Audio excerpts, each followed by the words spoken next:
In today's video, I'm going to be going over a Buick Rodriguez cluster here. This was a previous repair attempt, if I remember right from the email. Let me just go ahead, power it up before I do anything, and we will see what it does. Alright, and power. Okay, we got some life. We had a dim odometer. This is a backlit LCD on this side, where this is a vacuum fluorescent display on this side. But anyways, I got no needle movement at all. Not even a buzz or a hum or anything. So that is not good. I have a feeling this is going to be a destroyed pad cluster. So let me get this apart and find out. Here I just wanted to note that the needles get pushed down too far. They drag on the face, so that's what's happening here. That's not the problem with this cluster. That's just something to watch out for, that you leave a little bit of space so they're not dragging. I've already disconnected the vacuum. I think that's for the vacuum fluorescent display, if I remember. It's been a while since I had one of these open. And what am I still attached to here? Another wire? Yep, another wire. There. Oh, geez. 3, okay. Alright, let's take a look at them pads. Oh, what the hell is this? Oh, for crying out loud. Yeah, ugh, yeah.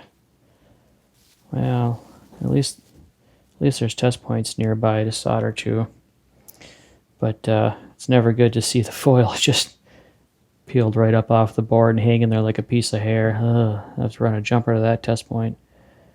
Yeah, oh yeah, that one's really good. Well, alright, let's see what we can do. Right, I wanted to add that I believe there's 2 lamps under this LCD display, if I remember right. Yeah, I think there's 2. So one of these must be burnt out, and that's why it's dim. But in order to get to these bulbs, you have to unsolder the LCD display, which, if I remember right, these through holes are pretty picky little buggers, so I'm going to spend some time on that. Yeah, and like, you know, the stepper motor here isn't even flush to the board, and yeah, and that one's not even sitting tight either, so this is just kind of, I'll have to just remove everything and just start over from the top. Yep. The deeper I look, the scarier it gets. A couple bulbs are knocked off of the solder joints. That's not a problem, but a problem is right in here. I see some lifted foil between the stepper motor and the board. So I'm going to have to...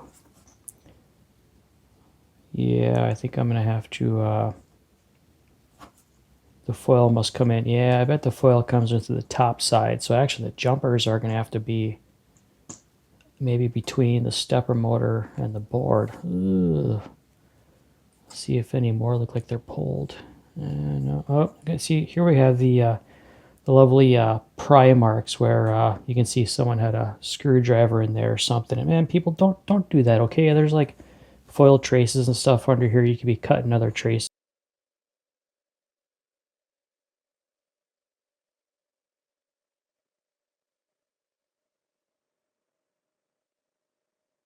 It's not a good idea to be shoving things in there and trying to force the stepper motors out. You're supposed to unsolder them before you do that.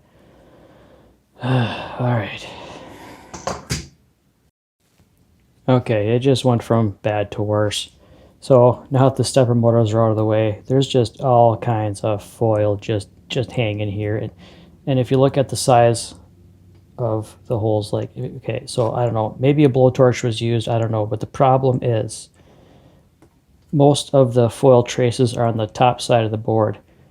There's supposed to be vias in these holes that connect top to bottom, allow the solder to flow through, and it makes the connection. But if you look, there's just all these force and pry marks everywhere.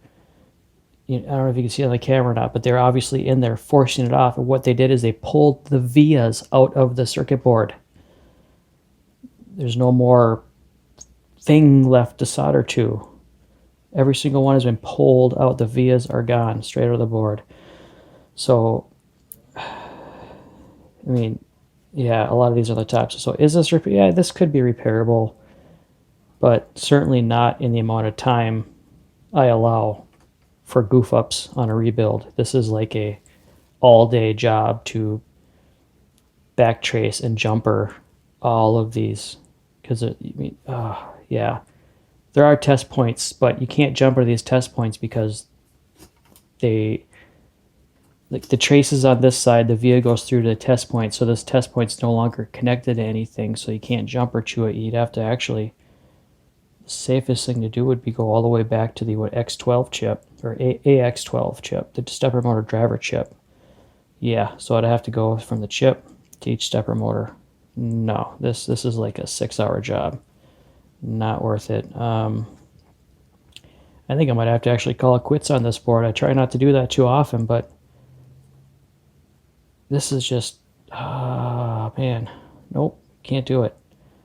Yep, yeah, here's the test points, but, well, okay, maybe there are some test points here. Oh, okay, so you got, that's not, yeah, nope, gotta call it quits.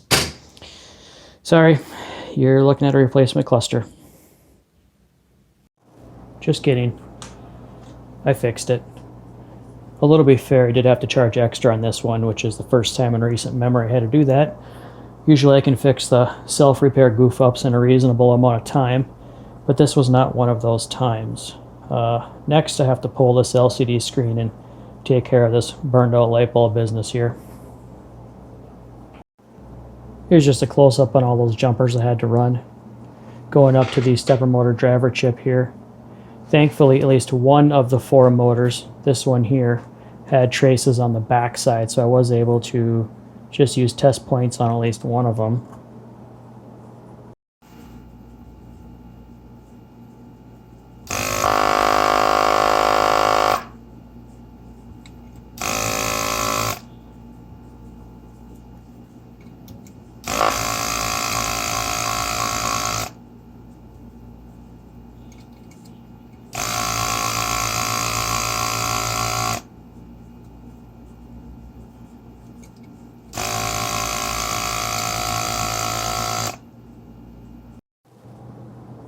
Okay, so I used a solder sucker to make sure each and every pin was loose on both top and bottom sides. So now this LCD screen should just pop right out when I unclip it. And there it is. And now it's time for a rant at the the engineers. They used incandescent bulbs under this odometer display. This odometer is on every time the car is on. So these bulbs, they're gonna burn out in a few years quite quickly. I can understand using incandescent bulbs for maybe the backlighting. They're only on at night, or the blinkers are only on briefly, or the cruise control, they're only on some of the time. But the backlighting, these are on all the time. Anytime the car is on, these are on. Why would they use incandescent bulbs there? I don't know, but I'm gonna see if I maybe have a substitute or what I'll do with that.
So I just installed some surface mount LEDs.